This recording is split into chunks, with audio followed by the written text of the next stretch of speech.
Hello everyone, welcome back to AB-Aquariums.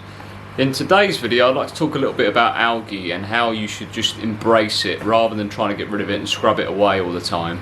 Maybe just leave it be, just let it do its thing. Obviously not the ugly algae like brown diatom and really long green hair algae, but you know, like say if you've got rocks that are covered in just green, you know, spot algae, but all like the dusting of green algae, I think we should embrace that. I think we should invite it along, and in my opinion it gives it a very natural aged look, especially to rock and hardscape. You know, obviously if you've got a natural hardscape in your tank, you know, rather than like a SpongeBob or like a little pirate ship, if you've got actually something like some rocks and some wood in there and you've got a little bit of algae over it, it looks a lot older than, the tank will look a lot older than it might seem to be. So yeah, I think we should invite it along.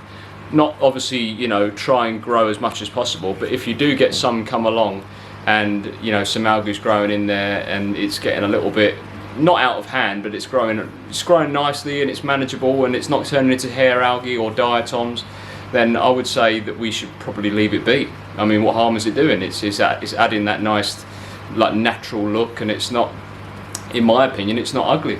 So here we have my Mbuna tank here, and I've got a load of ocean rock or dead coral reef rock, mostly calcium rock. Basically that's all it really is. It's just very high in mineral, and it's just got a nice little dusting of green algae all over it now. It's not, you know, it's only, this tank's only been really going, well, this setup has only been going for a month or two maybe.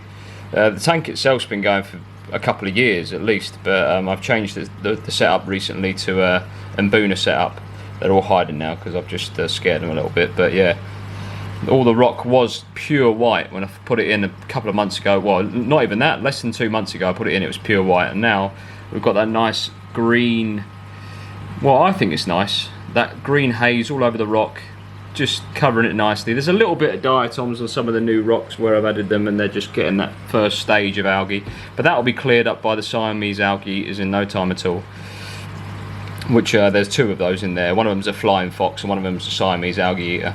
They both eat algae, no problems. There's one of them there, look. That's what I'm trying to invite a little bit of algae along, because to give it that aged look. I mean, I don't want it to look pure white. I wouldn't want this rock to be pure white all the time, because it just looks a bit unnatural. Whereas if it's got that aged browny green look to it, it looks like the tank's been going for a long time. It looks like something you maybe look into a riff lake somewhere in Africa, and you might see some jagged rock that's all covered in brown green stuff, and it kind of looks more natural in my opinion. But there you go, let me know your thoughts on that. Let's have another look, some other algae. So this is one of my little nano tanks. It's probably around 6 to 8 gallons or 25 litres. Yeah, there's a nice little bit of green dusting all over that piece of wood in the middle there.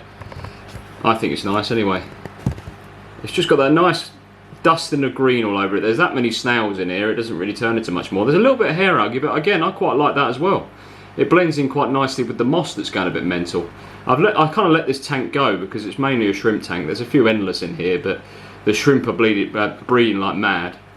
And so you see that really small one there, that's one of the fresh babies, that little shrimp there. Really red, that one.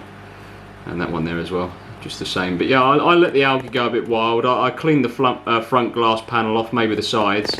I don't do anything with the back glass panel, just so I can see in there, see what's going on. There's big pond snails in there, big, I don't want to call them bladder snails, but they're really pointy shells on them. I quite like these guys. Yeah, so there's plenty of them in there. They're keeping on top of some of the algae from letting it get a bit out of control. But the hair algae doesn't do too, it doesn't spread too much in this tank. There's only a few tufts of it on the wood really. And then there's mainly moss taking control of any other sort of excess nutrients. But yeah, I quite like that dusting of green algae all over that piece of driftwood in the middle there. I think it looks quite nice. That's what I'm trying to say about algae, how we can invite it, and I'd say embrace it, just let it be. Leave it be and just let it do its thing. I mean, is it that bad to have some nice green algae all over the rocks and wood? I mean, if you want it to look pristine, is that very natural? I mean, yeah, that might be how you roll with your tanks, but personally, I quite like it to look fairly natural, personally. But, yeah, let me know your thoughts on those examples of algae. I don't mean the diatoms where you've got a brand new setup and you're just getting loads of brown algae everywhere. That bristlenose plecos and Siamese algae is quite a lot of fish will enjoy nibbling away on that. That will soon go, but then you'll get that next wave of algae, which will be like green spots on the glass. The green dust algae that will just spread all over your hardscape. I don't think that's such a bad thing. You know, you can clean it off and go back to square one, but I don't think it's such a bad thing. Let me know your thoughts on that, guys. So there you have it, guys, just a quick one there, just talking about algae and how I reckon we should embrace it rather than scrubbing it away or finding fish that will just eat it all. I think we should invite a little bit of it in and maybe let a little bit of it stay put to add to that natural look. I don't think it's such a bad thing. It can't do much harm, and it takes away any excess nutrients in tanks that haven't got plants in. Some of the hair algae are, you know, like the blackbeard algae are not so nice, but then you've got like the little tufts of green hair algae, not the really long stringy stuff, but like the little tufts of it. I think it looks kind of nice. It looks a little bit like moss balls growing everywhere. Just like I showed you in that example of my driftwood in that little small nano tank. I think it looks kind of rather good. So yeah, let me know your thoughts below, and I'll leave that one with you. Take care.